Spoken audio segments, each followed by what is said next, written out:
Prince Harry's recent visit to New York City stirred a hornet's nest of public interest, not just for his philanthropic endeavours, but also for the visible security detail that enveloped him.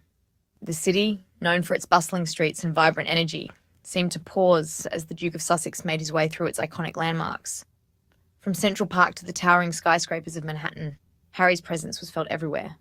The Duke of Sussex, no stranger to the public eye, found himself under the watchful gaze of New Yorkers and the global media alike. Every step he took was shadowed by cameras, eager to capture a glimpse of the prince who had traded royal duties for a more independent life.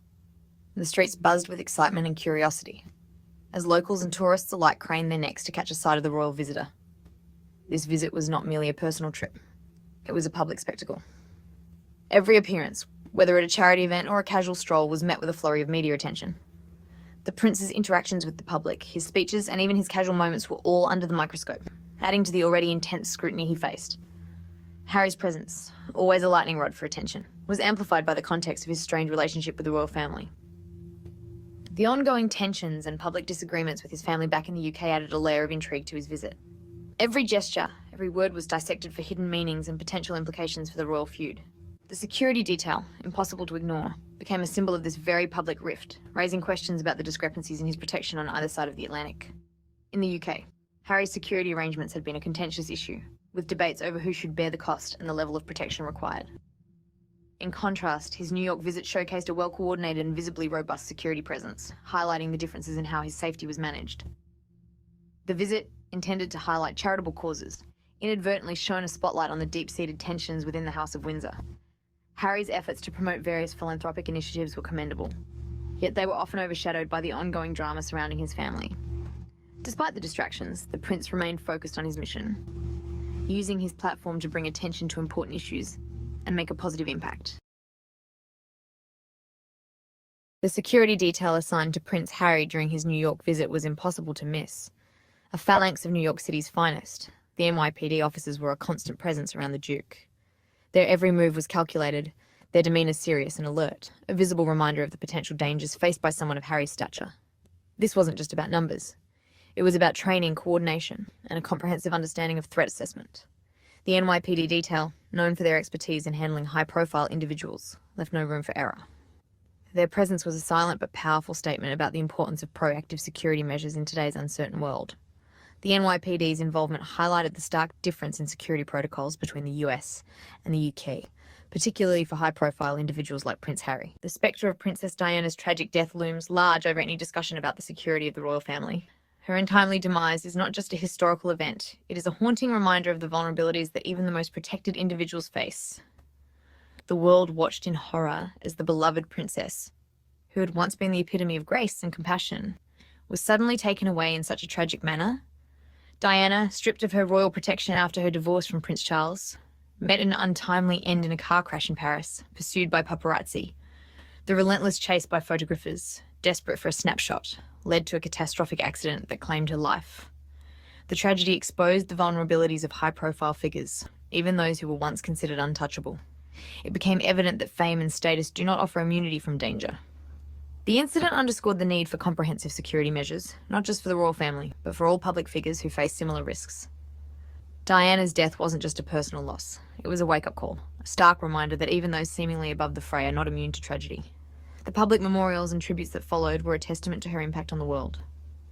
They also served as a poignant reminder of the fragility of life, regardless of one's status or position. The memory of Diana fuels a deep-seated anxiety about the well-being of her children, making security not just a matter of protocol, but an emotional imperative. The world watches over them with a protective eye, hoping to prevent history from repeating itself. The lessons learned from Diana's tragic end continue to shape the security measures in place today, ensuring that her legacy is not just one of compassion and charity, but also of vigilance and protection. This stands in stark contrast to the situation in the UK, where his security detail is noticeably less pronounced. In the UK, Harry's appearances are marked by a more subdued security presence, reflecting the ongoing debate about his protection needs. The difference is palpable, raising questions about the varying levels of security he receives in different countries. Since stepping back from his role as a senior royal, Harry has navigated a complex landscape of public and private life. His decision to step back was a significant moment, not just for him, but for the entire royal family. It marked a shift in his responsibilities and his public persona, leading to a re-evaluation of many aspects of his life, including his security arrangements. Harry has been engaged in a public and acrimonious battle with the British Home Office over his security arrangements on his home turf. This dispute has been a focal point of his post-royal life, highlighting the challenges he faces in balancing his desire for independence with the need for protection. The legal battle has been intense, with both sides presenting strong arguments and the media closely following every development. Harry argues that his decision to step back from royal duties should not preclude him and his family from receiving the same level of security provided to other members of the royal family. He cites credible threats, often fueled by his wife's biracial heritage and their outspoken stance on various social issues, as justification for heightened security measures. These threats are not just theoretical, they are based on real incidents and credible intelligence, making the need for robust security all the more pressing, as justification for heightened security measures. The couple's high-profile status and the nature of their work mean that they are often in the public eye, making them more vulnerable to potential threats. Their security team must be vigilant and proactive, constantly assessing risks and implementing measures to ensure their safety. The Home Office, however, maintains that Harry's change in status necessitates a reassessment of his security needs. They argue that his decision to step back from royal duties has fundamentally altered his role and responsibilities, requiring a different approach to his protection. This reassessment is not just about cost, it is about aligning security measures with his current status and activities. They argue that providing him with the same level of protection as working royals would be a misuse of taxpayer funds and set a dangerous precedent. The Home Office's position is that security resources should be allocated based on current roles and responsibilities, not past titles. This stance has sparked a broader debate about the use of public funds and the responsibilities of the royal family, and set a dangerous precedent.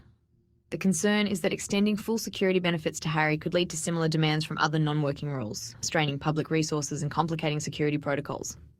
The Home Office is keen to avoid setting a precedent that could have long-term implications for royal security arrangements.